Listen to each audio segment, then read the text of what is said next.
नमस्ते, मैं हूँ पूनम गौड़ और आप देख रहे हैं वनवर्ल्डन्यूज़.com की प्रस्तुति उन ग्रहों की बातें।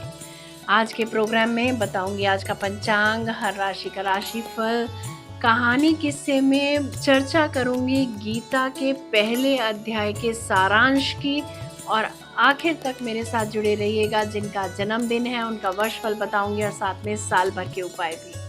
शुरू करते हैं आज के पंचांग से। आज बुधवार 21 मई 2025 है। ज्येष्ठ का महीना चल रहा है।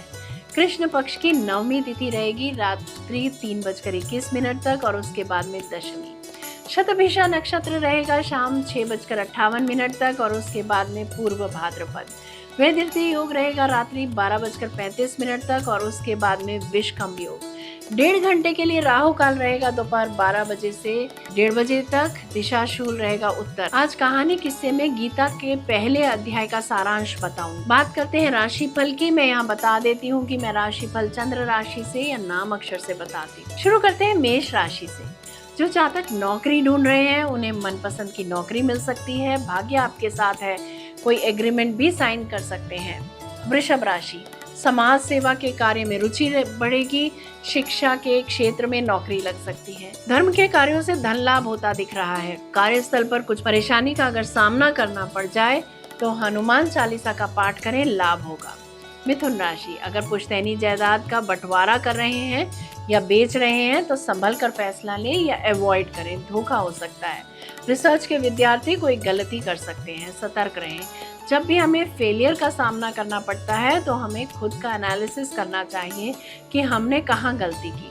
हनुमान चालीसा का पाठ करें और अपने मन की बात हनुमान जी के सामने रखें। कर्क राशि, हमें ये समझ लेना चाहिए कि गुस्सा हमारे खुद के लिए नुकसानदायक होता है। व्यर्थ की भागदौड़ से बचें, किसी से भी ना उलझें। चोट से बचें, किसी से बदला ना लें। अनुलोम विलोम करें, शनि चालीसा का पाठ करें। सिंह राशि, जीवन साथी से दूरी रह सकती है। फाइनेंस के फील्ड के लोगों के लिए दिन अच्छा रहेगा।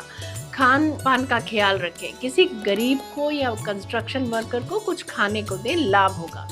कन्या राशि, शेयर बाजार से सट्टे से लाभ होता दिख रहा है। धर्म के कार्यों में रुचि बढ़ेगी। अगर संतान ने कोई कंपटीशन एग्जाम दिया है तो उसमें सफलता मिल सकती है। तुला राशि, कला के क्षेत्र में या कला से के किसी कोर्स में एडमिशन ले सकते हैं या इससे संबंधित कोई सेमिनार या वर्कशॉप में भाग ले सकते हैं। लेखन के क्षेत्र में रुचि बढ़ेगी। शेयर मार्केट से लाभ होता दिख रहा है। कला व खेल के क्षेत्र में मन लगेगा। धर्म के कार्य में रुचि। वृश्चिक राशि, घर से दूर जा सकते हैं आप या घर बदल सकते हैं। पब्लिशर्स को लाभ होता दिख रहा है। ट्रांसफर ऑर्डर रद्द हो सकते हैं। धनु राशि, लेखकों के लिए दिन उत्तम माना जाएगा। बुद्धिमानी से लेखन का कार्य करें। पूरा परिवार मिलकर किसी छोटी यात्रा पर जा सकते हैं। मकर राशि, धन कैसे बनाया जाए इस पर विचार कर सकते हैं आज आप। वाक्पटुता से काम बनेंगे। अपने मन से किए गए कामों में लाभ मिल सकता है। कुंभ राशि, गुप्त गतिविधियों में भागीदार बनेंगे। गुप्त प्रॉब्लम्स पर विचार कर सकते हैं। किसी बात की तह तक पहुंचने की चेष्टा कर सकते हैं आप। मीन राशि, अपना स्वाभिमान बनाए रखें। हीन भावना न आने दें। खान पान का ध्यान रखें। संतुष्टि में रहकर किए गए कार्यों से लाभ हो सकता है। ये था राशि का राशिफल। बात करते हैं कहानी किस्से की। पांडवों ने 12 वर्ष का वनवास और 1 वर्ष का अज्ञातवास समाप्त होने पर जब प्रतिज्ञा के अनुसार अपना आधा राज्य मांगा तब दुर्योधन ने आधा राज्य तो क्या, तीखी सुई की नोक जितनी जमीन भी बिना युद्ध के देनी स्वीकार नहीं। अतः पांडवों ने माता कुंती की आज्ञा के अनुसार युद्ध करना स्वीकार कर लिया। इस प्रकार पांडवों और कौरवों का युद्ध होना निश्चित हो गया और तदनुसार दोनों ओर से युद्ध की तैयारी होने लगी। महर्षि वेदव्यास जी का धृतराष्ट्र पर बहुत स्नेह था। उस स्नेह के कारण उन्होंने धृतराष्ट्र के पास आकर कहा कि युद्ध होना और उसमें क्षत्रियों का महान संहार होना अवश्यंभावी है। इसे कोई टाल नहीं सकता। यदि तुम युद्ध देखना चाहते हो तो मैं तुम्हें दिव्य दृष्टि दे सकता हूँ, जिससे तुम यहीं बैठे बैठे युद्ध को अच्छी तरह से देख सकते हो। इस पर धृतराष्ट्र ने कहा कि मैं जन्म भर अंधा रहा, अब अपने कुल के संहार को मैं देखना नहीं चाहता, परंतु युद्ध कैसे हो रहा है यह समाचार जरूर सुनना चाहता हूँ। तब व्यास जी ने कहा कि मैं संजय को दिव्य दृष्टि देता हूँ। जिससे यह संपूर्ण युद्ध को, संपूर्ण घटनाओं को, सैनिकों के मन में आई हुई बातों को भी जान लेगा, सुन लेगा, देख लेगा और सब बातें तुम्हें सुना भी देगा।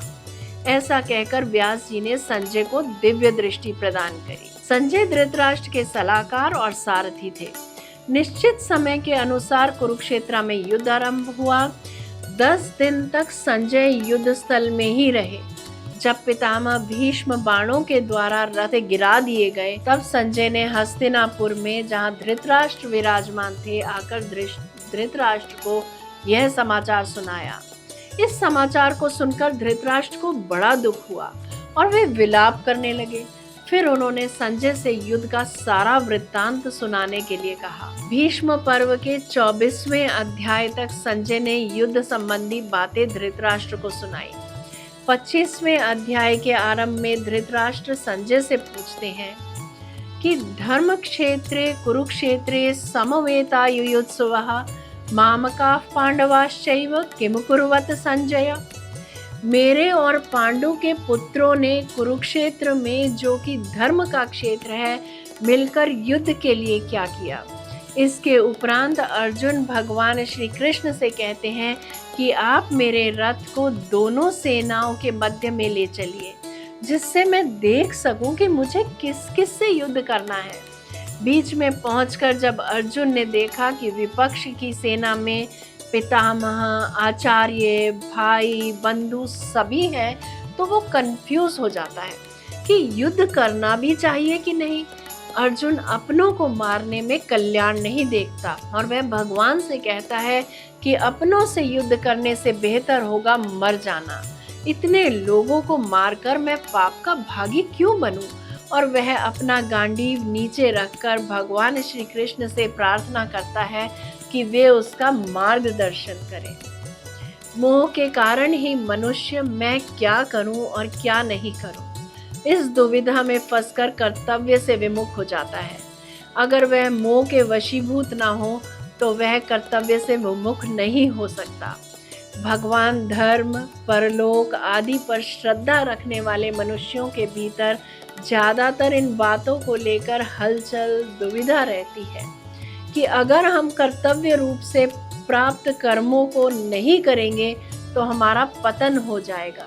अगर हम केवल सांसारिक कार्य में ही लग जाएंगे तो हमारी आध्यात्मिक उन्नति नहीं होगी। व्यवहार में लगने से परमार्थ ठीक नहीं होगा और परमार्थ में लगने से व्यवहार ठीक नहीं होगा। अगर हम कुटुंब को छोड़ देंगे तो हमें पाप लगेगा और अगर कुटुंब में ही बैठे रहेंगे तो हमारी आध्यात्मिक उन्नति नहीं होगी, आदि आदि। मतलब है कि अपना कल्याण तो चाहते हैं पर मोह सुखासक्ति के कारण संसार छूटता नहीं। इस तरह की हलचल अर्जुन के मन में भी होती है कि अगर मैं युद्ध करूंगा तो कुल का नाश होने से मेरे कल्याण में बाधा लगेगी और अगर मैं युद्ध नहीं करूंगा तो कर्तव्यच्युत होने से मेरे कल्याण में बाधा लगेगी। तब भगवान श्री कृष्ण ने अपने कर्तव्य को भूले बैठे अर्जुन को उनके कर्तव्य और कर्म के बारे में बताया। भगवान श्री कृष्ण ने अर्जुन को जीवन के सच से परिचित कराया। कृष्ण ने अर्जुन की स्थिति को भांप लिया। भगवान श्री कृष्ण समझ गए कि अर्जुन का शरीर ठीक है, लेकिन युद्ध आरंभ होने से पहले ही उसका मनोबल टूट चुका है। बिना मन के यह शरीर खड़ा नहीं रह सकता। अतः भगवान श्री कृष्ण ने एक गुरु का कर्तव्य निभाते हुए तर्क, बुद्धि, ज्ञान, कर्म की चर्चा, विश्व के स्वभाव, उसमें जीवन की स्थिति और उस सर्वोपरि परम सत्तावान ब्रह्म के साक्षात दर्शन से अर्जुन के मन का उद्धार किया। जय श्री कृष्णा, जय राम जी की बात करते हैं जिनका आज जन्मदिन है। A very happy birthday to you, enjoy your day. 2025-26 में आपको कड़ी मेहनत करनी पड़ सकती है, अनुशासित होकर चलना होगा। यही इस वर्ष की तरक्की की कुंजी रहेगी। बिना प्लानिंग के किए गए कार्यों में मेहनत और समय दोनों ही अधिक लगेंगे। अपने रुके हुए काम निपटा लें। भूमि संबंधी कार्य लाभदायक सिद्ध होंगे। रचनात्मक कार्यों की वृद्धि होगी। विरोधी परास्त। इस वर्ष आपको औरों के मुकाबले चीजें सस्ते दामों पर प्राप्त होंगी। अपनी सेहत का ख्याल रखें। नींद पर्याप्त मात्रा में लेते रहें। अपने आप को ग्राउंडेड रखें और अहंकार से बचें। बात करते हैं साल भर के उपायों की। गणपति की पूजा पूरा वर्ष करें। कोई एक मंत्र ले लें, ओम गंग गणपते नमः या वक्रतुंड महाकाय सूर्यकोटि समप्रभा निर्विघ्नं कुरु मे देव सर्वकार्येषु सर्वदा, और तरह तरह की विधियों से गणेश जी को प्रसन्न करें, लाभ अवश्य होगा। यदि मेरा ये प्रोग्राम आपको पसंद आया है तो इसे लाइक शेयर सब्सक्राइब करें, बेल का आइकॉन जरूर दबाएं और कल फिर मेरे साथ जुड़िएगा oneworldnews.com की प्रस्तुति उन ग्रहों की बातें में। नमस्ते।